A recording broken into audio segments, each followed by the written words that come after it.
Everyone, this is Shweta. Welcome to Embibe. वापस आ गए आपके लिए एक नया सेशन लेके। और जैसा कि आप सभी स्टूडेंट्स को पता है कि वीक में 2 दिन यानी मंडे और ट्यूसडे हमारी क्लास चलती है इंडियन हिस्ट्री की। और इंडियन हिस्ट्री में हम एक इंपॉर्टेंट सेक्शन कवर कर रहे थे जिसे हम बोलते हैं प्राचीन भारत का इतिहास या फिर एंशिएंट हिस्ट्री। तो आज के सेशन में मैं एंशिएंट हिस्ट्री का एक बहुत इंपॉर्टेंट टॉपिक आपको कवर कराने वाली हूँ जिसका नाम है अर्ली वैदिक पीरियड। बेसिकली जो हमारे लास्ट के कुछ लेक्चर्स हुए थे, हम क्रोनोलॉजी वाइज टॉपिक को कवर कर रहे थे। जैसा कि सबसे पहले हमने देखा था मानव का, ह्यूमंस का ओरिजिन जहां से हुआ था, जिसे हम बोलते हैं स्टोन एज या फिर पाषाण काल कहा जाता है। पाषाण काल के बाद जो हमारा दूसरा टॉपिक था जहां हमने डिस्कस करा इंडस वैली सिविलाइजेशन या फिर सिंधु घाटी सभ्यता के बारे में, जो हमारे देश की पहली नगरीय सभ्यता थी। Okay, first urban civilisation India की जो हमें दिखाई देती है, जो विश्व की पहली नगरीय सभ्यताओं के पैरेलल चल रही थी, जैसे मिस्र हो गया, मेसोपोटामिया सिविलाइजेशन हो गया। और अब हमारा थर्ड टॉपिक है जिसे हम बोलते हैं वैदिक एज या फिर वैदिक एरा। तो ये क्रोनोलॉजी वाइज हम वैदिक काल तक पहुंच चुके हैं और आज मैं आपको वैदिक काल के बारे में कुछ बेसिक्स बताऊंगी। और साथ में वैदिक काल जो टाइम पीरियड है, माना जाता है मोटा मोटा कि 1500 बीसी से लेके 600 बीसी तक चलता हुआ दिखाई देता है। लेकिन इसे हम दो पार्ट्स में डिवाइड करके पढ़ते हैं, एक अर्ली वैदिक पीरियड और दूसरा जिसे हम बोलते हैं लेटर वैदिक पीरियड। क्यों हम इसे दो पार्ट्स में डिवाइड कर रहे हैं, तो उसका कुछ रीजन है। अर्ली वैदिक के कंपैरिजन में लेटर वैदिक की society, economy, political system, tax system, इन सारी चीजों में काफी ज्यादा चेंजेस हमें दिखाई दिए। इनफैक्ट मैं बोलूंगी कि इनका लोकेशन तक चेंज हो गया था। जो अर्ली वैदिक एरा के लोग थे उनके ऑपोजिट लेटर वैदिक एरा के लोग गंगा घाटी में रहते थे। तो इन सारी चीजों के बारे में आज के सेशन में हम डिस्कस करेंगे। लेकिन उसके पहले जितने भी कैंडिडेट्स यहाँ लाइव जुड़े हैं और जिन भी बच्चों ने अभी तक हमारे चैनल को सब्सक्राइब नहीं किया, आप सभी से रिक्वेस्ट है वीडियो लाइक, चैनल सब्सक्राइब और जितना ज्यादा हो सके आप सभी स्टूडेंट वीडियो को शेयर करेंगे। और साथ ही अगर अभी तक आप लोग एम्बाइब के प्रोडक्ट, इसके ऐप को नहीं यूज करें तो प्लीज यूज करना चालू करिए, क्योंकि मैं आपको पहले भी बोल चुकी हूँ केवल क्लास आपको सिलेक्शन नहीं दिलाएगी। यहाँ पर मैं आपका एक टॉपिक, एक आपका कॉन्सेप्ट क्लियर करा रही हूँ, लेकिन इसके बाद इस कॉन्सेप्ट से रिलेटेड सारे प्रीवियस ईयर क्वेश्चन, सारे एक्सपेक्टेड जो एमसीक्यूज होंगे या प्रैक्टिस सेट होंगे, वो आपको इस ऐप पर मिलेगा। तो प्लीज जैसे क्लास खत्म होती है आप ऐप के थ्रू उन क्वेश्चंस को करिए, प्रैक्टिस लगाइए, ताकि आप अच्छी तरह से प्रिपरेशन कर सके। और इसके लिए ऐप इंस्टॉल करना पड़ेगा, जिसका लिंक डिस्क्रिप्शन बॉक्स में दिया है। अभी जाइए, ऐप इंस्टॉल करिए, जिस एग्जाम की तैयारी करो सेक्शन में रजिस्टर्ड करके प्रैक्टिस करिए। ये है हमारे एम्बाइब का टेलीग्राम ग्रुप। तो ऐसे बच्चे जो बोलते हैं कि भाई हमें पीडीएफ नहीं मिलती है, और कई बच्चों के मैंने अभी लास्ट वीक के भी कमेंट्स देखे थे कि मैम पीडीएफ और प्रोवाइड करा दीजिए, तो डेली बेसिस पे आपको पीडीएफ मिलती है इस ग्रुप में, एम्बाइब अचीव डिफेंस एग्जाम। तो आप इसको ज्वाइन कर लेंगे, इसका लिंक भी डिस्क्रिप्शन बॉक्स में दिया है। साथ ही ये हमारा डेली शेड्यूल है। ऐसे कैंडिडेट जो एनडीए सीडीएस सीएपीएफ एग्जाम्स की तैयारी कर रहे हैं, वो हमारे डेली शेड्यूल से जुड़कर प्रिपरेशन कर सकते हैं। पूरा बैच एक तरह से फ्री में आपके लिए लाया गया है। तो चलिए बढ़ते हैं आगे, स्टार्ट करते हैं हमारे आज के सेशन को। वापस मैं आप सभी से रिक्वेस्ट करूंगी, काफ़ी बच्चे यहाँ पर जुड़े हुए हैं, शिशिर जी, राहुल जी, अनिल जी, सभी बच्चों को भाई very good morning, Ram Ram, नमस्कार। तो स्टार्ट करते हैं हमारे आज के सेशन को। बस आपको एक काम करना है, जल्दी से वीडियो शेयर कर दीजिए, जो भी आपके सोशल मीडिया प्लेटफॉर्म्स हैं वहाँ तक पहुँचाइए, ताकि बच्चे इस सेशन को ज्वाइन कर सके। ठीक है, चलो सबसे पहले हम वैदिक एरा या वैदिक एज के बारे में जानते हैं।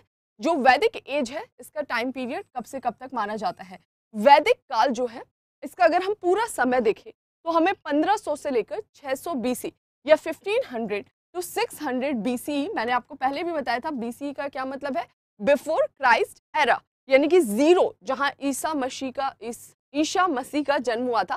क्राइस्ट जो थे, जीसस क्राइस्ट, उनके जन्म के पहले वाले समय को आप बीसी या फिर इसको क्या कहा जाता है, ईसा पूर्व भी कहा जाता है, मतलब ईसा के जन्म के पहले वाला समय। ओके, तो वैदिक एज हमें 1500 से 600 बीसी दिखाई देता है।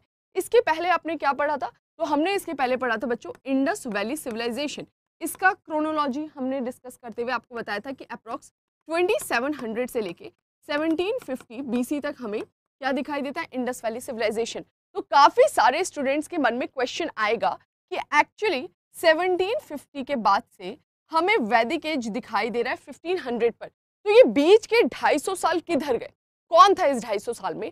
तो मैं आपको यहाँ पर थोड़ा सा बता दूं कि एग्जैक्ट कोई इन्फॉर्मेशन नहीं मिलती है, ना हमें कोई नई सभ्यता, नया टाइम पीरियड, कोई नया एक बोल सकते हैं सोसाइटी दिखाई देता है। बल्कि ऐसा कहा जाता है कि ये जो हड़प्पन सभ्यता के लोग थे, ये यहाँ से हड़प्पन सभ्यता धीरे धीरे समाप्त हो गई। उसके भी अलग अलग रीजंस दिए जाते हैं। कुछ लोग बोलते हैं इस क्षेत्र में जो नदियाँ थी, यमुना वगैरह, उन्होंने अपना मार्ग बदल दिया। कुछ लोगों का कहना है कि बाढ़ आ गया था जिसकी वजह से ये वैदिक सभ्यता नष्ट हो गई, यहाँ के लोग दूसरी जगह मूव कर गए। कई सारे अलग अलग रीजंस दिए जाते हैं। जो मोस्ट एक्सेप्टेड रीजन है वो क्या है, वो है बाढ़ वाला। ओके, फ्लड का कॉन्सेप्ट ज्यादा माना जाता है। और ये जो पूरा का पूरा वैदिक काल के लोग, सॉरी, ये जो इंडस वैली सिविलाइजेशन के लोग थे, ऐसा कहा जाता है कि ये लोग थोड़ा इधर उधर मूव करने लग गए और उससे बीच जो है आर्यंस आए। आर्यंस एक नस्ल को इंडिकेट करता है और इन आर्यंस के द्वारा यहाँ पर हमें एक नई सभ्यता का विकास दिखाई दिया जिसे हम वैदिक कल्चर कहते हैं।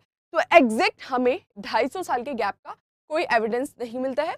1500 बीसी से हमें वैदिक एज के जो आर्कियोलॉजिकल एविडेंसेस मिलने चालू हो जाते हैं। ठीक है, चलिए, तो अब वैदिक एज, हाँ कुछ बच्चों के मुझे कमेंट्स दिखाई दे रहे हैं मैम हिंदी में, बिल्कुल हिंदी में भी है। अभी नेक्स्ट स्लाइड में आपको दिखाती हूँ। तो वैदिक एज या वैदिक काल का टाइम पीरियड है 1500 टू 600 बीसी।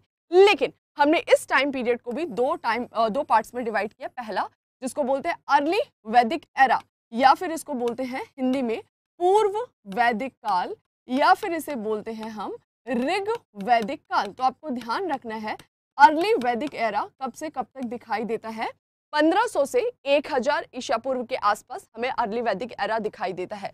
फिर 1000 बीसी से 600 बीसी तक हमें एक नया टाइम पीरियड दिखाई देता है जिसे हम बोलते हैं बच्चों लेटर वैदिक टाइम पीरियड, या फिर इसे उत्तर वैदिक काल कहते हैं। ये लेटर वैदिक टाइम पीरियड कब से चालू होता है, 1000 टू 600। अब आपके दिमाग में क्वेश्चन आएगा कि एक्चुअली क्या होता है 1000 ईसा पूर्व में कि हमने इस वैदिक काल का नाम ही बदल कर रख दिया। वो कौन सी ऐसी चीज थी, वो कौन सा ऐसा चेंज था? तो वो बहुत बड़ा चेंज था किसका, मेटल का, या फिर जिसे हम बोलते हैं धातु। एक नया मेटल, एक नई धातु इंट्रोड्यूस्ड होती है 1000 बीसी के आस, जिसे आप क्या बोलते हैं, आयरन बोलते हैं, या फिर इसे लौह धातु या लोहा कहा जाता है। तो इसके पहले क्या लोहे से नहीं परिचित थे? बिल्कुल भी नहीं। मैं आपको इस पूरे मेटल की हिस्ट्री ऑलरेडी बता चुकी हूँ। सबसे पहले हमने डिस्कस किया था पाषाण काल या स्टोन एज। स्टोन एज में जब मेटल यूज किया जा रहा था, तो जिस मेटल को पहली बार यूज किया गया वो क्या था, उस मेटल का क्या नाम था, तांबा नाम था। इसी वजह से उस टाइम पीरियड को चालकोलिथिक या ताम्रपाषाण काल कहा गया। पाषाण काल के बाद जो हमें नेक्स्ट टाइम पीरियड दिखाई देता है इंडस वैली सिविलाइजेशन।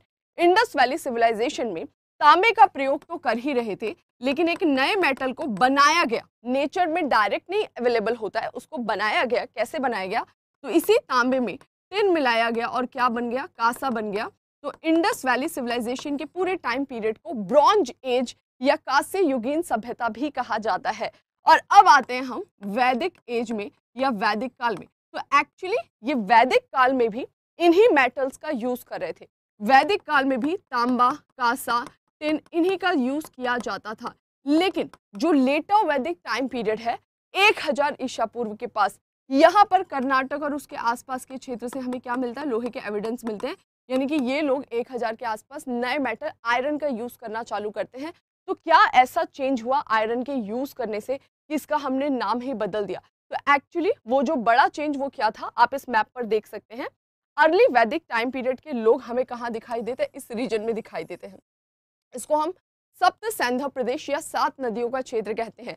ये 7 नदियां कौन कौन सी आप यहाँ से देख सकते हैं, सिंधु, झेलम, चिनाब, रावी, व्यास, सतलज और सरस्वती। तो टोटल ये 7 रिवर्स थी। यहाँ पर आके वैदिक काल के लोग आर्यंस आकर बसते हैं। 1000 बीसी के आसपास जब आयरन मिला, लोहा मिला, तो इन्होंने लोहे का प्रयोग किया। और एक्चुअली ये पहले यहाँ से यहाँ मूव नहीं कर पा रहे थे, लेकिन जैसे ही लोहा मिला ये मूव करना चालू कर गए गंगा घाटी में। क्यों? क्योंकि ये पूरा क्षेत्र मॉनसून प्रभावित है। यहाँ पर घने जंगल पाए जाते थे और इतने घने जंगल की कटाई के लिए, जुताई के लिए हमें कोई ठोस धातु की आवश्यकता थी और उसमें इंपॉर्टेंट रोल प्ले किया आयरन ने 1000 बीसी के पास। तो जब आयरन मिला उसके अलग अलग टूल्स बनाए गए एग्रीकल्चर रिलेटेड और ये जंगलों की सफाई की गई और धीरे धीरे ये गंगा घाटी की तरफ मूव करने लग गए। एग्रीकल्चर लैंड बढ़ा, खेती के लिए जो जमीन थी वो बढ़ी, सरप्लस बढ़ा, प्रोडक्शन बढ़ा और धीरे धीरे राजा, राजमहल, इसका अस्तित्व संभव हुआ। तो यही वो चेंज है जिसकी वजह से अर्ली वैदिक टाइम पीरियड और लेटर वैदिक टाइम पीरियड अलग अलग लोकेशंस पे दिखाई देते हैं। तो ये जस्ट एक बेसिक था, समझना जरूरी था। हमें कंफ्यूजन होता है अर्ली लेटर में, तो आई थिंक अभी आपको क्लियर हो गया होगा। अब थोड़ा सा हम जान लेते हैं वैदिक काल के लोगों के बारे में, कॉमन चीज जो वैदिक काल के लोग आए थे, जिसको आप आर्यंस कहते हैं, क्या बोल रहा है। अगर मैं आर्यंस की बात करूं, यहाँ पर लिखा है original home and identity of Aryans. Actually इनका मूल स्थान क्या है? क्या ये भारत के ही मूल निवासी थे या कहीं और से आए थे? और इनकी पहचान क्या है, इनकी नस्ल क्या है? तो यहाँ पर यही बता रहा है ये माइग्रेशन के थ्रू आए थे, यानी ओरिजिनली भारत इनका कोई बर्थ प्लेस नहीं था, भारत की ये नस्ल ही नहीं थी, बल्कि ये माइग्रेट होके आते हैं कहाँ से? Originally from south Russia to central Asia. मूल रूप से दक्षिण रूस से मध्य एशिया तक के क्षेत्र के ये निवासी थे। आई थिंक एक इमेज होगा तो मैं आपको दिखा पाऊंगी और समझा पाऊंगी कि ये जो आर्यंस है ये कहाँ से मूव करके आए थे। एक्चुअली ये जो आर्यंस थे ये यहाँ से, ये पूरा का पूरा साउथ रशिया वाला जो रीजन है, ये जो सेंट्रल एशिया वाला रीजन है, यहाँ से मूव करके इंडिया में एंट्री करते हैं। तो यहाँ से आर्यंस आते हैं और आके भारत के इस क्षेत्र में, भारत अफगानिस्तान का ये जो नॉर्थ वेस्ट वाला रीजन है, यहाँ पर आके ये बसते हुए हमें दिखाई देते हैं। ओके, आगे बोल रहा है कि ये वहां से कहाँ आते हैं? भारत में एंट्री करके आते हैं। आगे बोल रहा है कि जब वो भारत में एंट्री कर रहे थे, जब वो भारत में आ रहे थे, तो एक्चुअली वो इंडिविजुअल नहीं आए थे, बल्कि वो ग्रुप्स में आए थे। यानी कि उनका भारत में मूवमेंट हमें ग्रुप्स में दिखाई दिया, समूहों में स्थानांतरण दिखाई दिया।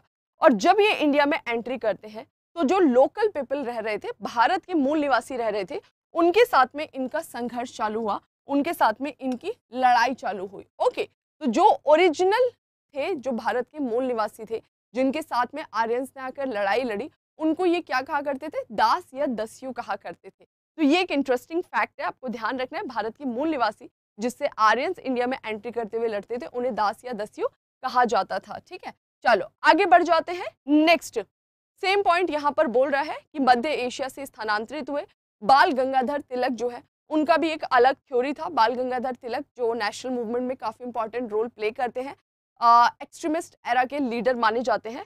उनके अनुसार ये आर्कटिक रीजन से आए थे। आर्कटिक रीजन भी बेसिकली यही होता है, नॉर्थ पोल के आसपास का, या फिर बोल सकते हैं 66.5 डिग्री नदर्न लैटिट्यूड के आसपास का जो रीजन है। तो ये बोलते थे कि ये आर्कटिक क्षेत्र से मूव करके आए थे। इसके अलावा अब आप बोलोगे ये तो बोलने की बात हो गई, क्या हमें कोई एविडेंस मिला है जिससे पता लगे ये सेंट्रल एशिया से मूव करके आए? जी बिल्कुल, हमें एक एविडेंस मिला है और उसको हम बोलते हैं बोगस कोई इंस्क्रिप्शन या बोगस कोई अभिलेख या शिलालेख। बेसिकली ये है क्या? फॉर एग्जाम्पल, हमें इंडिया की हिस्ट्री के बारे में कैसे पता लगा? आर्कियोलॉजिकल एविडेंसेस से।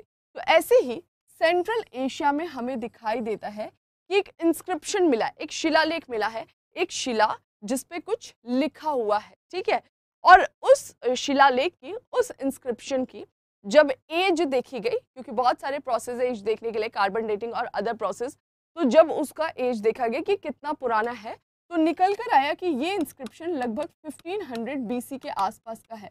ओके, अब इससे क्या प्रूफ हुआ?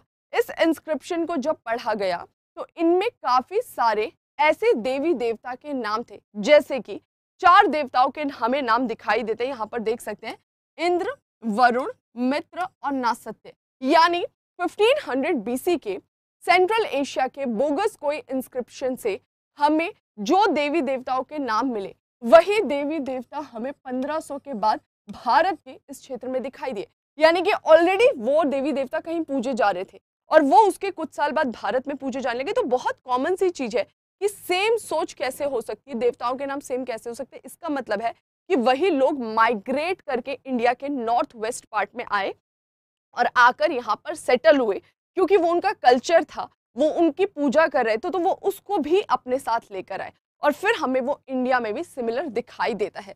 तो ये एक बहुत बड़ा आर्कियोलॉजिकल एविडेंस है। कभी आपसे पूछा जाएगा कि आपको कैसे पता आर्यंस भारत के मूल निवासी नहीं है, तो उसमें बोगस कोई इंस्क्रिप्शन एक बहुत बड़ा इंपॉर्टेंट रोल प्ले करता है। किससे संबंधित है? तुर्की से संबंधित है। ओके, अब ये भारत में आए, तो भारत में आके इनका निवास स्थान कहाँ हुआ? मैं 2 मिनट दीजिएगा, मैं भी आपके कमेंट्स देखती हूँ। पहले एक बार टॉपिक थोड़ा कवर कर ले, काफी लेंथी है ये चैप्टर। अगर मैं इंडिया में इनके लोकेशन की बात करूँ, पर्टिकुलर लोकेशन, तो यहाँ पर आपको ध्यान रखना है the whole region where Aryans first settled in Indian subcontinent is called the land of seven river, या फिर उसको कहा जाता था बच्चों क्या, सप्त सैंध प्रदेश। तो ध्यान रखना है कि जब ये आर्यंस भारत में आए, भारत में आके जिस क्षेत्र में सेटल्ड हुए, ये 7 नदियों का क्षेत्र था। अब यहाँ पे कुछ बच्चों को लगेगा कि इंडस वैली सिविलाइजेशन के लोग भी तो यहीं रहते थे। नहीं, इंडस वैली सिविलाइजेशन के लोग इंडस वैली के चारों ओर रहते थे, यानी इंडस वैली सिविलाइजेशन के लोग और दूर तक फैले हुए थे। ठीक है, नदन महाराष्ट्र तक, वेस्टर्न यूपी तक चले गए थे, है ना, बलूचिस्तान, सुद कांगडोर वहां तक पहुंच चुके थे पाकिस्तान के। तो इंडस वैली सिविलाइजेशन के लोगों का दायरा बहुत बड़ा था कंपेरेटिवली। अगर मैं बात करूं वैदिक काल की, जो इसके बाद आता हुआ दिखाई देता है, इसका दायरा बहुत छोटा था। पंजाब और उसके आसपास के क्षेत्र में जो 7 नदियों वाला रीजन है, वो 7 नदियां कौन कौन सी है, ध्यान रखना है, सिंधु, झेलम, चिनाब, रावी, व्यास, सतलज और एक और जिसे हम सरस्वती कहते हैं, जो कि अभी लुप्त हो चुकी है।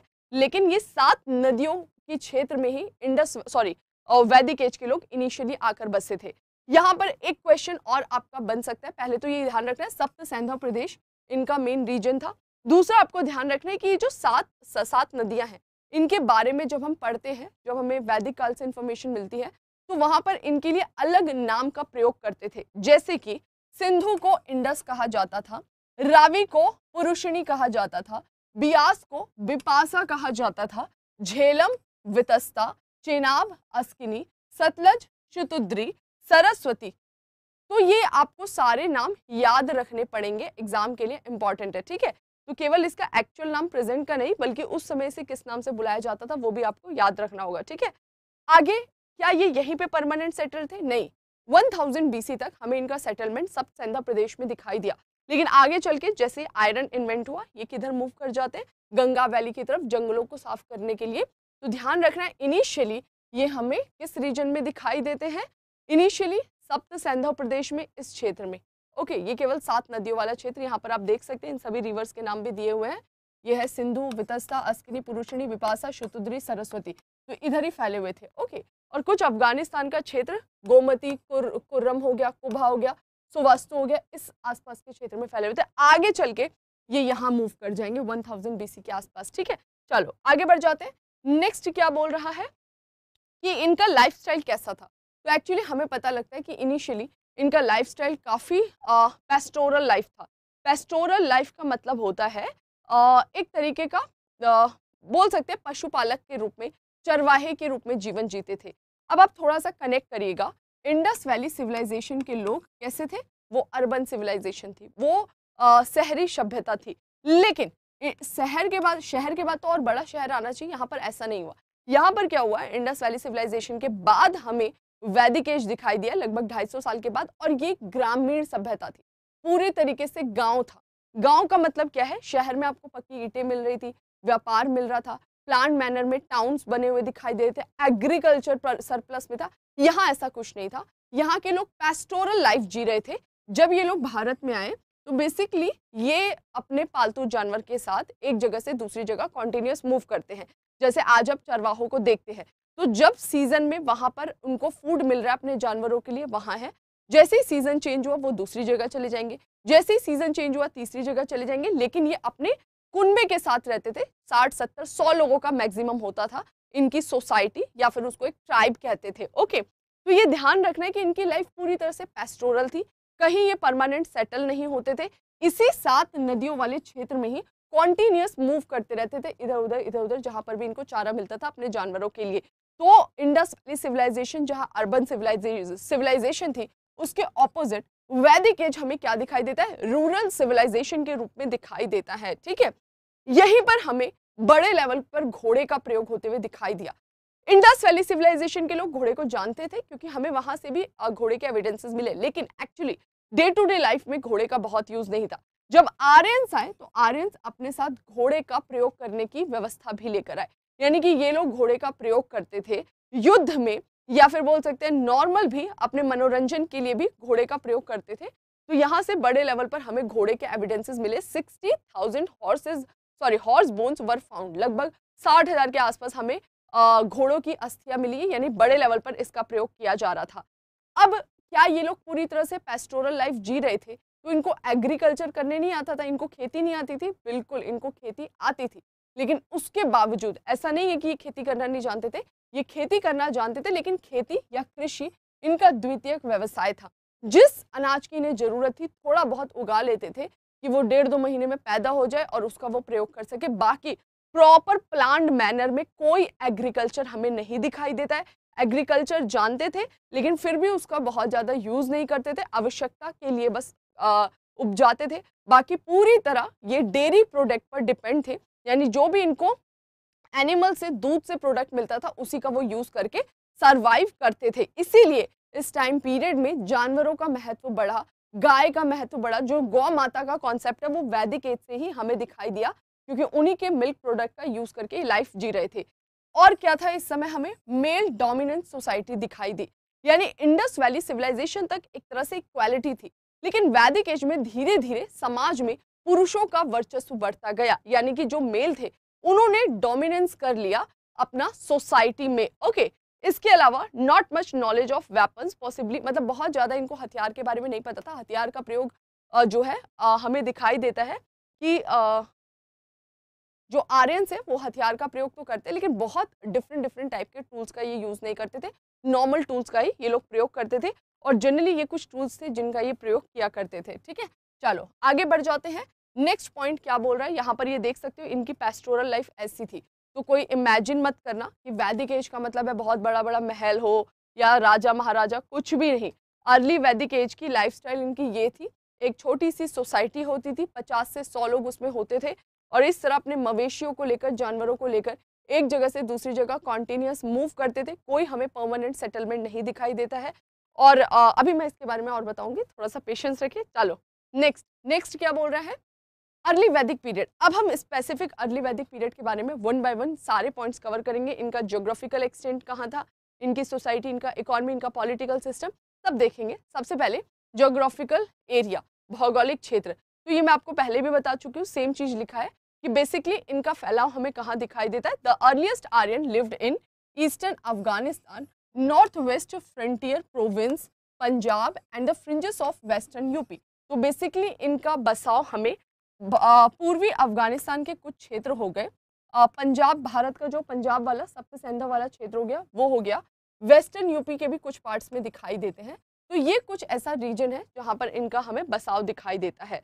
हमें कैसे पता लगा ये यहाँ पर रहते थे, क्योंकि ग्रामीण सभ्यता थी, बेसिकली लकड़ी के सामान का ज़्यादा प्रयोग कर रहे थे, तो इनके कोई पके हुए मकान नहीं मिले, कुछ नहीं मिला, तो हमें पता कैसे लगा। तो इस समय के बारे में एक बहुत इंपॉर्टेंट बोल सकते हैं लिटरेरी सोर्स मिलता है, जिसको हम बोलते हैं क्या, ऋग्वेद बोलते हैं।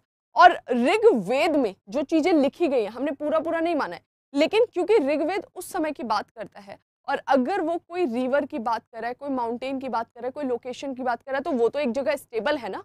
तो ऋग्वेद को जब हमने स्टडी किया तो वहां से हमें कुछ रिवर्स, कुछ माउंटेन्स का जिक्र मिला, जो कि इसी भारत के क्षेत्र में दिखाई देती है। तो हमने प्रिडिक्ट किया कि एक्चुअली ये यहाँ रहते थे, तभी ऋग्वेद में बार बार इन नदियों का उल्लेख होता है। ठीक है, तो इसका सोर्स क्या था, इनके ज्योग्राफिकल एक्सटेंट के बारे में हमें ऋग्वेद से पता लगता है, the only source of knowledge. Okay, और ऋग्वेद में कई सारी नदियों का नाम मिला है, साथ ही साथ वहां पर पहाड़ों के लिए कुछ टर्म्स यूज किया है, जैसे कि हिमवंत हो गया और मुंजवंत हो गया। ऋग्वेद में जो हिमवंत शब्द यूज किया गया, माना गया ये हिमालय को दर्शा रहा है। मुंजवंत शब्द जो यूज किया गया वो हिंदू कुश माउंटेन रेंज को दिखा रहा है। तो इस तरह से उसको पढ़कर वहां से ज्योग्राफिकल एक्सटेंट के बारे में इंफॉर्मेशन कलेक्ट की गई। तो ये रहा हमारा ऋग्वेद, जो एक इम्पॉर्टेंट सोर्स बनता है। और ध्यान रखना है, क्योंकि ऋग्वेद को बहुत बाद में लिखा गया था, वैदिक काल बहुत पुराना है, 1500 के आसपास, कंपाइलेशन इस लिटरेचर का काफी बाद में हुआ था, तो इसलिए हम इसे पूरी तरह से नहीं मानते। लेकिन फिर भी इसमें जो लोकेशन की बात की गई उसको तो हम मानेंगे ही मानेंगे। आगे इसमें बताया इनका ज्योग्राफिकल एक्सटेंट, वो ऑलरेडी मैं आपको बता चुकी हूँ। नेक्स्ट स्लाइड पर चलते हैं, क्या बोल रहा है। ऋग्वेद में लगभग 40 रिवर्स के बारे में मेंशन किया गया है, यानी कि वो 40 नदियाँ, छोटी छोटी कई सारी नदियाँ उस क्षेत्र में हमें दिखाई देती है, भारत, अफगानिस्तान, पाकिस्तान की। The whole region where Aryans first settle in Indian subcontinent is called the land of Saptasindhu region, या बेसिकली अगर मैं इंडिया की बात करूँ, सप्तसेंधा प्रदेश कहते हैं। सेम रिवर्स का नाम दोबारा बता रहा है, तो ये मैं ऑलरेडी आपको बता चुकी हूँ। नेक्स्ट, ऋग्वेद के बारे में थोड़ी सी इंफॉर्मेशन दे रहा है। जितने भी हमारे वैदिक लिटरेचर है, इसमें सबसे पुराना जो लिटरेचर है उसको हम बोलते हैं ऋग्वेद, ठीक है, जो हमें अर्ली वैदिक पीरियड के बारे में काफी सारी इंफॉर्मेशन देता है। पहला पॉइंट बोल रहा है कि reveals details of Aryans in India. Okay, second, the term Arya occurs 36 time. Actually ये इनके लिए आर्य टर्म क्यों यूज कर रहे हैं, क्योंकि ऋग्वेद में भी इनके लिए बार बार आर्य शब्द का प्रयोग किया गया है। लगभग 36 बार हमें इस तरीके के वर्ड्स यूज करते हुए दिखाई देते हैं। It is the earliest text of Indo European language. Indo European भाषा में जो सबसे पहला या इनिशियल जो हमें टेक्स्ट दिखाई देते हैं, लिटरेचर दिखाई देते हैं, उसमें से एक ये है। It is a collection of prayers of offered to Agni, Indra, Mitra, Varuna and other god. अब आप बोलोगे कि एक्चुअली ऋग्वेद में क्या क्या लिखा हुआ है, ये जो रिवर्स के नाम है, जो माउंटेन्स के नाम है, ये मिल तो रहा है, लेकिन क्या इसमें कोई स्टोरी है, कोई पोयम है क्या एक्चुअली? तो ऋग्वेद में जो भी वैदिक काल के या अर्ली वैदिक एरा के गॉड थे, जो उस समय के भगवान थे, फॉर एग्जाम्पल अर्ली वैदिक एरा में कुछ भगवान काफी फेमस थे, जिनमें इंद्र थे, वरुण थे, अग्नि थे, मित्र थे। तो इन भगवान को कैसे प्रसन्न करना है, इन गॉड की प्रेयर कैसे करनी है, उसके लिए श्लोक लिखे हुए थे संस्कृत में। तो ध्यान रखना है, जो ऋग वैदिक टेक्स्ट है बेसिकली ये किसकी बात करता है? प्रेयर्स की बात करता है। जो कई सारी हिंदू फैमिलीज में आप देखते होंगे संस्कृत में श्लोक पढ़ा जाता है भगवान के प्रेयर करने के लिए, बेसिकली वही हमें ऋग्वेद में दिखाई देता है। और उसी प्रेयर्स को करने के टर्म में ये ज्योग्राफिकल लोकेशन की भी बात होती हुई दिखती है। चलो आगे बढ़ जाते हैं। नेक्स्ट ऋग्वेद के बारे में कुछ कुछ चीजें बताएगा, वो देख लेते हैं। ये आपका Rigveda, it consist of 10 mandals. अब ये मंडल्स क्या है? जैसे कि आपकी बहुत सारी बुक्स में चैप्टर्स होते हैं, वैसे ही ऋग्वेद के हमें 10 पार्ट दिखाई देते हैं। तो इसमें टोटल 10 मंडल है, लेकिन इसका सेकंड और seventh book, second and seventh earliest portion, first and 10th latest edition, यानी कि जो ये बुक है इसमें टोटल 10 मंडल है। इन 10 मंडलों में जो सबसे लेटेस्ट लिखा गया, अभी अभी लिखा गया, वो कौन सा है? फर्स्ट और 10th जो एडिशन, फर्स्ट और 10th मंडल का जो एडिशन है वो सबसे लेटेस्ट है, सबसे बाद में लिखा गया, ये ध्यान रखना है। तो आपको ऐसे नहीं याद रखना है 1 2 3 4 ऐसे क्रोनोलॉजी वाइज, नहीं, सेकंड को और फर्स्ट और 10th का कंपाइलेशन काफी बाद में हुआ है, ये ध्यान रखना है। आगे क्या बोल रहा है? It has many thing in common with Avesta. Avesta क्या है? जैसे मैंने अभी आपको बोला कि आर्यंस सेंट्रल एशिया से मूव करके आए थे, उसका एक आपको एविडेंस मिला है, बोगस कोई इंस्क्रिप्शन। इसके अलावा भी हमें एक एविडेंस मिलता है, क्या? अवेस्ता जो एक टेक्स्ट है, किसका टेक्स्ट है?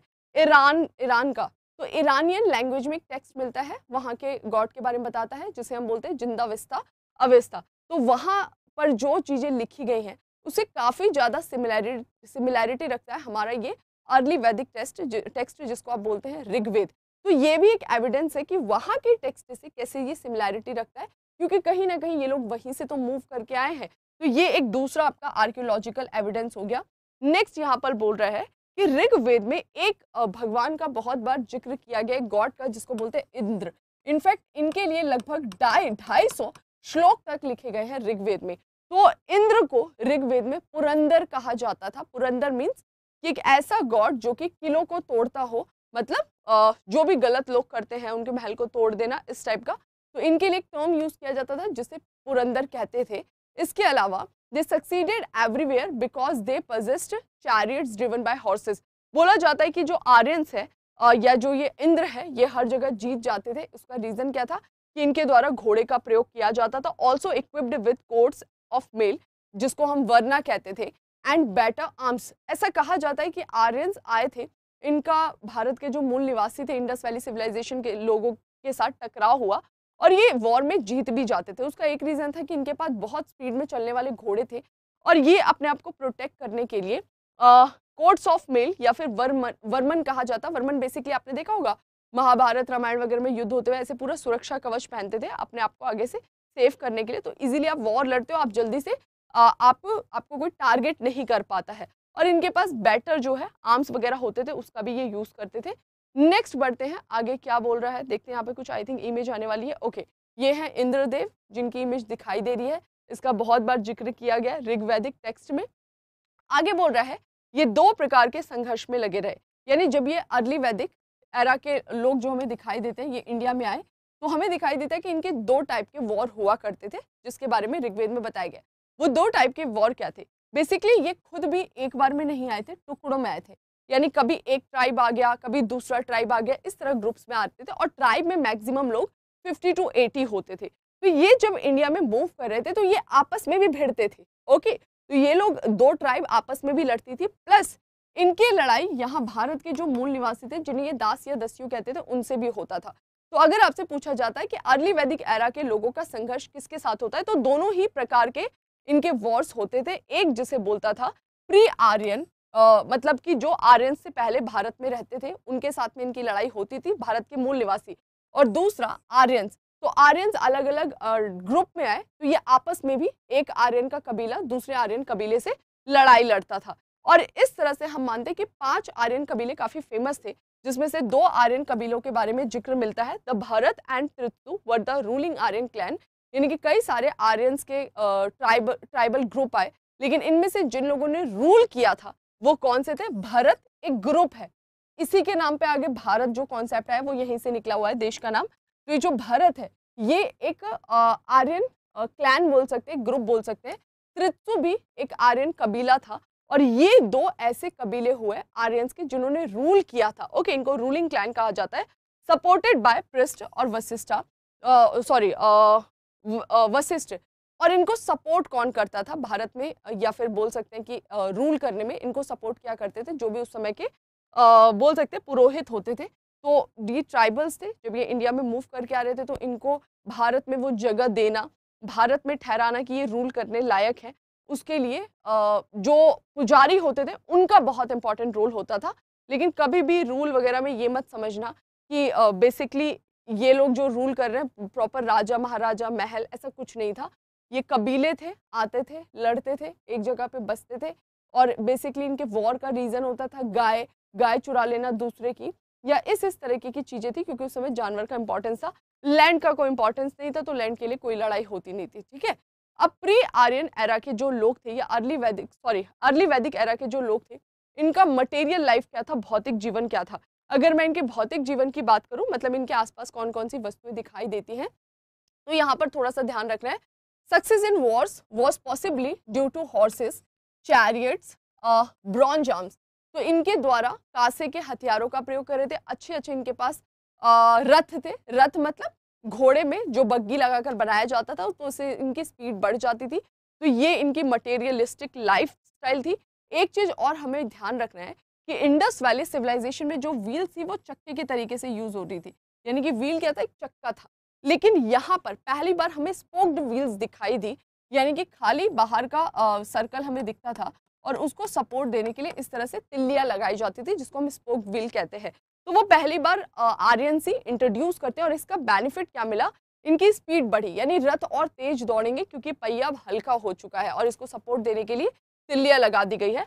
Copper used from Khetri mines, क्योंकि ये औजार बनाते थे, तो इनको मेटल कहाँ से मिलता था, राजस्थान की जो खेतड़ी की खान है वहां से इन्हें काफी सारा मेटल मिलता था, जिसमें मोस्ट इंपॉर्टेंट है कॉपर, जिसका ये यूज करते थे टूल्स बनाने में। ओके, तो ये थोड़ा सा ध्यान रखना है। ये रही इनकी स्पोक्ड व्हील्स, इसका ये लोग प्रयोग किया करते थे। यहाँ पर आप देख सकते हैं तिल्लियों का प्रयोग यहीं से इंट्रोड्यूस हुआ। इसके अलावा क्या ये लोग खेती करते थे? मैंने पहले भी बोला था, खेती करना जानते थे, खेती करते भी थे, लेकिन ना बराबर, इतना ही उपजाऊ कि खा पी के खत्म, बस ये वाला। क्योंकि ये परमानेंट रहते भी नहीं थे एक जगह, कॉन्टिन्यूस मूव करते थे, तो 2-1 महीने में जो भी फसल जल्दी उग जाए उसका ये प्रयोग करते थे। क्या ये हल का प्रयोग करते थे, यानी कि जुताई करके प्रॉपर खेती करते थे? तो ऋग वैदिक काल में 1-2 जगह ऐसे एविडेंसेस मिले हैं कि ये लोग हल का प्रयोग जानते थे, लेकिन हल हमें नहीं मिलता है, क्योंकि बेसिकली ये लोग लकड़ी के शायद हल का प्रयोग करते थे, क्योंकि लोहा उस समय तक आया नहीं था, और लकड़ी इतने लंबे समय तक बचेगा नहीं, वो खत्म हो चुका था। आगे acquainted with sowing, harvesting and threshing, तो ये सारी चीजें करना जानते थे। They knew about different seasons, in fact इनको पता था सीजन्स के बारे में, कि कब बाढ़ आएगी, कब बारिश होगी, कब धूप होगा, तो उस हिसाब से टाइमली ये एग्रीकल्चर कर लेते थे, लेकिन ना बराबर था एग्रीकल्चर, बस ये ध्यान रखना है। Also well known to pre Aryans, और ये अपने पहले जो आर्यंस के आने के पहले के जो लोग थे उनसे भी वो भी ध्यान रखना है कि उनको भी काफी अच्छे से ये लोग जाना करते थे। प्रीडोमिनेंटली अ पेस्टोरल लाइफ। तो इतना सब जानने के बावजूद आपका कंक्लूजन क्या निकला, कि इनका मटेरियलिस्टिक लाइफ था, ये लोग हथियारों का प्रयोग करते थे, रथों का प्रयोग करते थे, जानवरों को पालते थे, खेती भी करना जानते थे, लेकिन फिर भी ओवरऑल मिला के जो इनका लाइफस्टाइल था वो यही था, पेस्टोरल, यानी कि ये चरवाहे के रूप में एक जगह से दूसरी जगह कॉन्टिन्यूस मूव करते थे। ओके, आगे बढ़ जाते हैं। नेक्स्ट पॉइंट क्या बोल रहा है, most Wars were for sake of cows. जैसे मैंने बोला अभी ये लोग लड़ाई झगड़ा करते थे, तो ये जो वॉर्स होते थे, चाहे आर्यंस के बीच में या आर्यंस और नॉन आर्यन जिसको दास या दस्यु भारत के मूल निवासी थे उनके बीच में, तो ये वॉर्स बेसिकली होते क्या थे?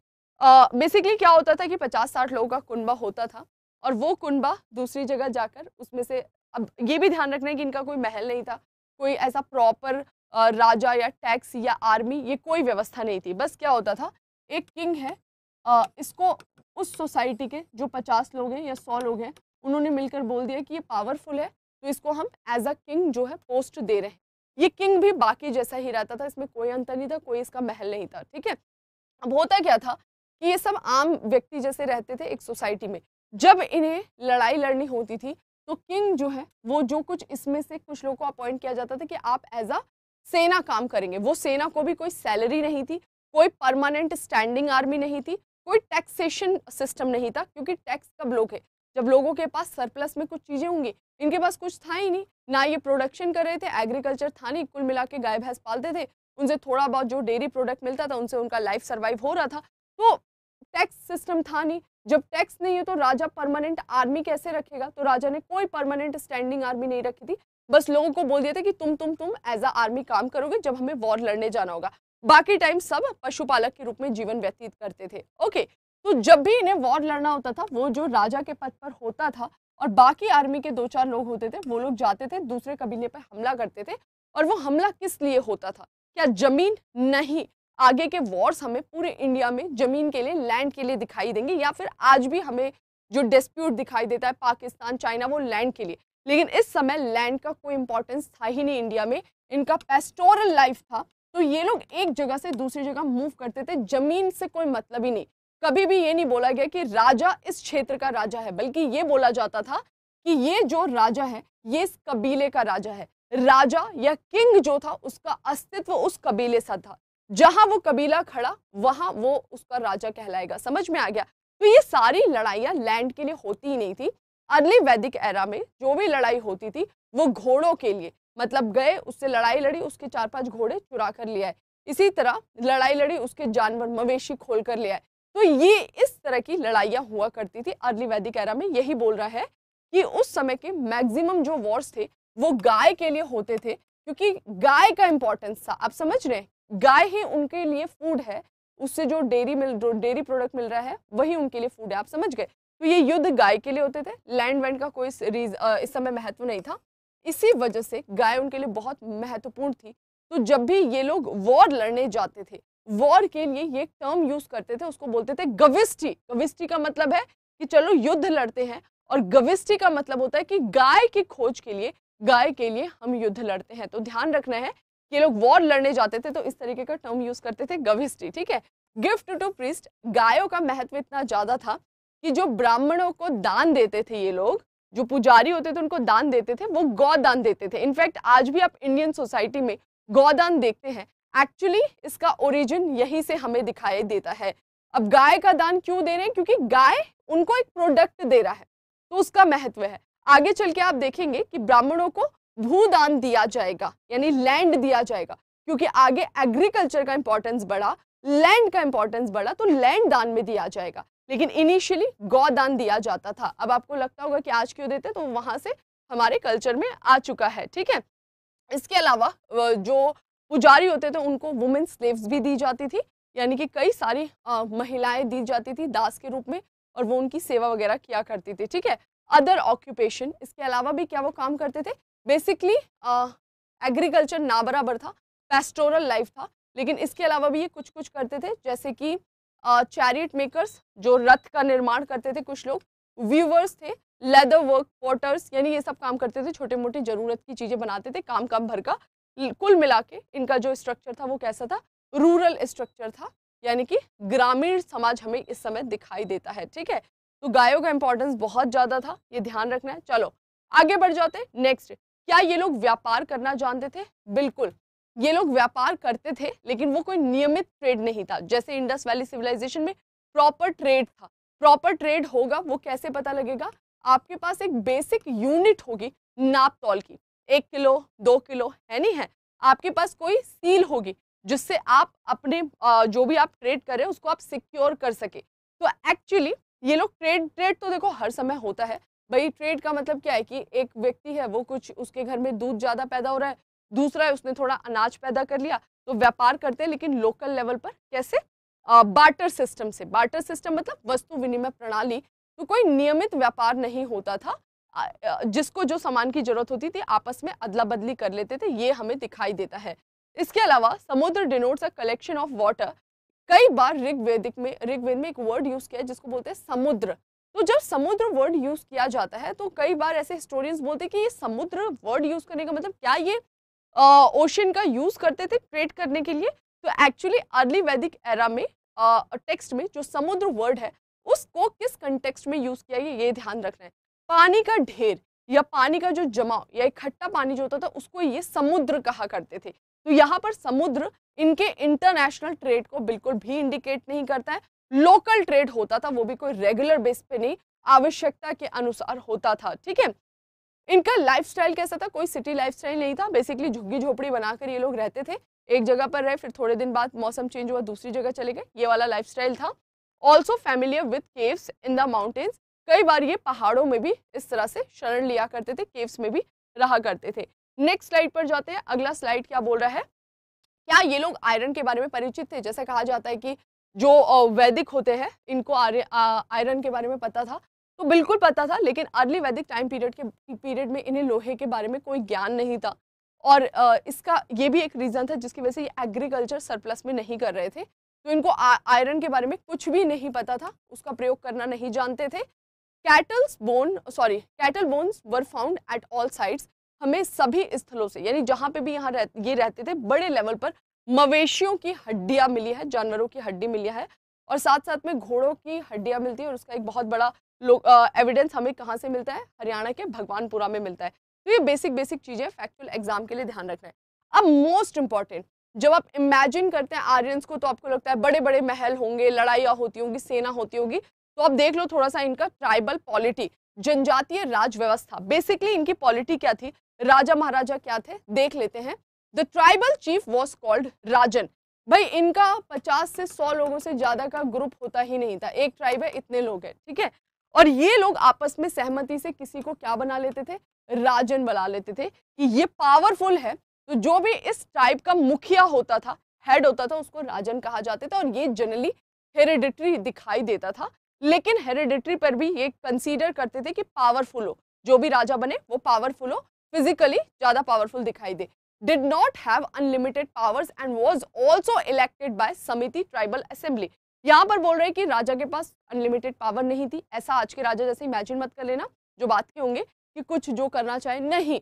राजा बेसिकली नाम का राजा हुआ करता था, केवल पद होता था उसका राजा का, और इसको भी चुनते थे। कौन चुनते थे? तो इन्हीं 50-100 लोगों का जो ग्रुप होता था, जिसको हम बोलते थे ट्राइबल असेंबली, यानी कि लोगों के ग्रुप से मिलकर बना हुआ जनजातीय असेंबली, जिसका नाम दिया गया था समिति। तो समिति राजा को चुनती थी कि ये हमारा लीडर होगा, ये हमारा राजा होगा। Okay, next, protector of the tribe. Basically इसका काम क्या था? राजा का कोई काम ऐसा नहीं था, महल वहल या इस टाइप का नहीं था, बल्कि इसका काम होता था अपने ट्राइब को प्रोटेक्ट करना। यानी दूसरे ट्राइब ने हमला कर दिया तो ये राजा की तरह लीड करेगा और उनसे वॉर लड़ेगा, ये इसका काम था। Offered prayers on behalf of the tribe, ठीक है। और जब भी कोई जनजातीय पूजा अर्चना होती थी तो ये पूरी जनजाति को रिप्रेजेंट करते हुए आहुति देना या प्रेयर्स करने का काम इसी का होता था। मतलब ये अपने ट्राइब को रिप्रेजेंट करता था। नेक्स्ट क्या बोल रहा है? आई थिंक यहाँ पर ये देखो, इस तरह का ट्राइबल ग्रुप हुआ करता था और इसको हम समिति बोलते थे। ये लोग आपस में मिलजुल के डिसीजन लेते थे कि कौन हमारे ग्रुप में, कबीले में से राजा बनेगा। ओके, राजा इनकी रक्षा करता था और राजा इनकी तरफ से पूजा अर्चना भी किया करता था। और इस समय हमें जो बोल सकते हैं कि ग्रुप्स काफी सारे दिखाई देते हैं। उन्हीं 50-100 लोगों में से अलग अलग असेंबलीज बनती हुई दिखाई देती हैं। सभा, समिति, विधत, गण, इस तरह के काफी सारे ग्रुप्स थे। यानी कि पावर इस समय सेंट्रलाइज नहीं थी, डिसेंट्रलाइज थी। यानी राजा के पास पावर नहीं थी, बल्कि पावर आम लोगों के पास थी, और इन आम लोगों से मिलकर इस तरह के ग्रुप्स बने थे जिनका अलग अलग काम हुआ करता था। अगला, they exercise several military and religious function. इनके द्वारा कई सैन्य और धार्मिक कार्यों का भी अभ्यास किया जाता था, यानी कि ये लोग मिलकर आपस में कई बार मिलिट्री एक्सरसाइज करते थे, वॉर कैसे लड़ना है, और कई बार रिलीजियस एक्टिविटीज भी करते थे। वुमेन ऑल्सो पार्टिसिपेट इन सभा एंड विदत। एक और इंपॉर्टेंट चीज, क्या वुमेन की सिचुएशन इस समय खराब थी या ठीक ठाक? देखो, मेल डोमिनेंस सोसाइटी हमें इस समय दिखाई देती है, डेफिनेटली, नो डाउट, लेकिन मेल डोमिनेंस सोसाइटी होने के बावजूद हमें पता है कि वुमेन की सिचुएशन अर्ली वैदिक एरा में खराब नहीं थी। वो हमें कैसे पता लगता है? तो ये जो ग्रुप्स थे ना, वो 50-100 लोगों में से ही जो ग्रुप्स बनाए जा रहे थे, जो कुछ डिसीजंस लिया करते थे, तो उन ग्रुप्स में वुमेन का भी पार्टिसिपेशन था। और ऐसे दो असेंबलीज हमें दिखाई देती है, एक सभा और सेकेंड वन विदत। तो याद रखना है, सभा विदत में वुमेन का पार्टिसिपेशन था। इसका मतलब है वुमेन की सिचुएशन इतनी खराब नहीं थी। हालांकि पितृ सत्तात्मक समाज हमें वो दिखाई देता है, और वहां से लेके आज तक आपको इंडियन सोसाइटी में पैट्रियार्कल सोसाइटी दिखाई देती है ना, मेल डोमिनेंस। ओके, आगे बोल रहा है मोस्ट इंपॉर्टेंट असेंबलीज। इन चारों में से जो दो इंपॉर्टेंट असेंबलीज थी वो कौन थी? एक सभा थी, एक समिति थी। समिति कौन थी? जो राजा को इलेक्ट करते थे, एक तरीके से चुनाव प्रॉपर नहीं, लेकिन कि भाई ये हमारा राजा होगा, इस तरीके की आम चीजों से, ठीक है। तो कुल मिला के पावर कैसी थी बच्चों? डिसेंट्रलाइज थी। इस तरह की इनका एक ट्राइबल सोसाइटी होता था, झोपड़े बनाकर ये रहते थे एक जगह पर, और इन्हीं में से कोई मिलजुल कर डिसीजन लेके एक राजा को चुन लेते थे, और वो राजा इनकी रक्षा करता था। उसके लिए भी कोई महल वहल कुछ ऐसा था नहीं, ये ध्यान रखना है। अब डे टू डे एडमिनिस्ट्रेशन कैसा होता था? डेली टू डेली लाइफस्टाइल कैसी थी? एडमिनिस्ट्रेशन कैसा था? क्या कोई महल था? क्या कोई सेना थी? प्रॉपर इस तरह के अनाउंसमेंट नहीं। यहाँ पे ध्यान रखना है, king was assisted by few functionaries. राजा को कुछ पदाधिकारियों के द्वारा सहायता दी जाती थी, यानी उनमें से जिसको भी एज अ रूलर चुना जाता था, उनके हेल्प के लिए कुछ लोग होते थे। कैसे? मोस्ट इंपॉर्टेंट पुरोहित, यानी कि राजा की हेल्प के लिए जो सबसे इंपॉर्टेंट पोस्ट होता था वो पुरोहित होता था।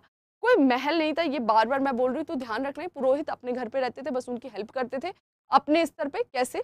तो जब भी राजा युद्ध लड़ने जाएंगे, पुरोहित बोलेंगे मैं आपकी तरफ से पूजा करूंगा, भगवान को हम भोग लगाते हैं, ये सारी चीजें करते हैं, और ये हेल्प करेंगे आपके वॉर को जीत कर आने में, ठीक है। तो पुरोहित उनकी हेल्प के लिए हुआ करते थे। इसके अलावा पुरोहित की भी दो कैटेगरी होती थी। एक होता था जिसको वशिष्ठ कहते थे, दूसरा जिसको हम बोलते थे विश्वामित्र। तो जो अर्ली वैदिक एरा में हमें वशिष्ठ और विश्वामित्र दो कैटेगरी दिखाई देती है पुरोहित की। इसमें से वशिष्ठ जो थे वो थोड़े से कंजर्वेटिव थे, मतलब थोड़े से रूढ़िवादी टाइप के थे, और जो विश्वामित्र पुरोहित होते थे वो थोड़े से लिबरल होते थे, यानी थोड़े बहुत चेंजेस को डाल दिया करते थे, बहुत ज्यादा रिजिड नहीं थे। नेक्स्ट इंपॉर्टेंट, सेनानी। तो एक सबसे इंपॉर्टेंट राजा के जो हेल्प करने के लिए होते थे वो पुरोहित होते थे। वो जनरली राजा के युद्ध में जाने से पहले पूजा अर्चना ये करवाते थे। और इसके अलावा दूसरा इंपॉर्टेंट रोल प्ले करते थे राजा की हेल्प करने में सेनानी, जिसे कहा जाता था। सेनानी मतलब बेसिकली सेना के रूप में जो काम करते थे, और used spears, axes, swords etcetera, ये सारे जो है टूल्स का यूज करते थे वॉर लड़ने में, ठीक है। तो सेनानी इनके हेल्प के लिए रहते थे, लेकिन वो परमानेंट आर्मी नहीं थी, परमानेंट स्टैंडिंग आर्मी, मतलब परमानेंट उनके लिए खड़े नहीं रहते थे, ठीक है। तो ये कुछ चीजें ध्यान रखना है। डे टू डे एडमिनिस्ट्रेशन बहुत ही साधारण तरीके का इनका हुआ करता था। क्लियर हो गया? यहाँ तक सभी के समझ में आ गया? No officer for the collection of taxes. यहाँ पर ध्यान रखना है कि टैक्स कलेक्शन के लिए कोई ऑफिसर वगैरह यहाँ पर नहीं हुआ करते थे, क्योंकि टैक्स कलेक्ट करेंगे कैसे? देखो टाइम हो चुका है आई थिंक, तो जितने भी कैंडिडेट्स यहाँ पर जुड़े हुए हैं, अभी हमारा टॉपिक बचा हुआ है, और ये टॉपिक का पार्ट जो है हम कल करेंगे। कल हम इसका पार्ट 2 लेकर आएंगे, जहाँ पर मैं आपको पूरा एडमिनिस्ट्रेशन बताऊंगी। एडमिनिस्ट्रेशन के साथ साथ हम और भी कुछ चीज़ों को कवर करेंगे, वो सारी चीज़ें हम कल डिस्कस करते हैं, क्योंकि नेक्स्ट क्लास है। तो आप सभी कैंडिडेट जो आज सेशन में आए थे, मैं आप सभी से रिक्वेस्ट करूंगी कि कल भी आप लोग प्लीज़ लाइव आइएगा, ताकि आप इस टॉपिक को कवर कर सके, ठीक है। बाकी जितने भी कैंडिडेट्स यहाँ लाइव जुड़े, जिन भी बच्चों ने अभी तक हमारे चैनल को सब्सक्राइब नहीं किया है, आप सभी से रिक्वेस्ट है channel subscribe, video like, video को शेयर कर देंगे। और ये रहा हमारा एमवाइब का ऐप, इसे इंस्टॉल नहीं किया है तो प्लीज़ डिस्क्रिप्शन बॉक्स में लिंक है, एमवाइब ऐप को इंस्टॉल करिए। टेलीग्राम ग्रुप का लिंक भी मैं आपको बता देती हूँ, ये रहा हमारा Telegram group, Embibe achieve defence exam, इसको आप ज्वाइन कर लेंगे। और कल हम ऋग्वैदिक का ही पार्ट 2 लेकर आएंगे, तो पार्ट 2 में जरूर जुड़िएगा, ताकि आपका ये पूरा टॉपिक कवर हो सके। और उसके बाद हम नेक्स्ट वीक में क्या करेंगे? लेटर वैदिक एरा करेंगे, ठीक है। तो काफ़ी सारे बच्चों के यहाँ पर मैसेज आ रहे हैं, ठीक है। ममता जी, गोविंद जी, शिशिर जी, अंशुल जी, राहुल, थैंक यू भाई सभी बच्चों, जिनको भी क्लास अच्छी लगी तो प्लीज लाइक और अपने फ्रेंड्स तक शेयर जरूर करिएगा। आज के सेशन को यहीं रोकते हैं, कल सुबह 10 बजे मिलेंगे, सेम टॉपिक को कंटिन्यू करेंगे। तब तक अपना ध्यान रखिए, रिवीजन करते रहिए। Thank you.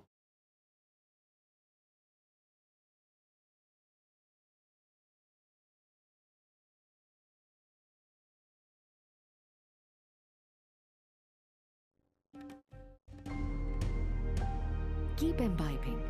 We believe in you.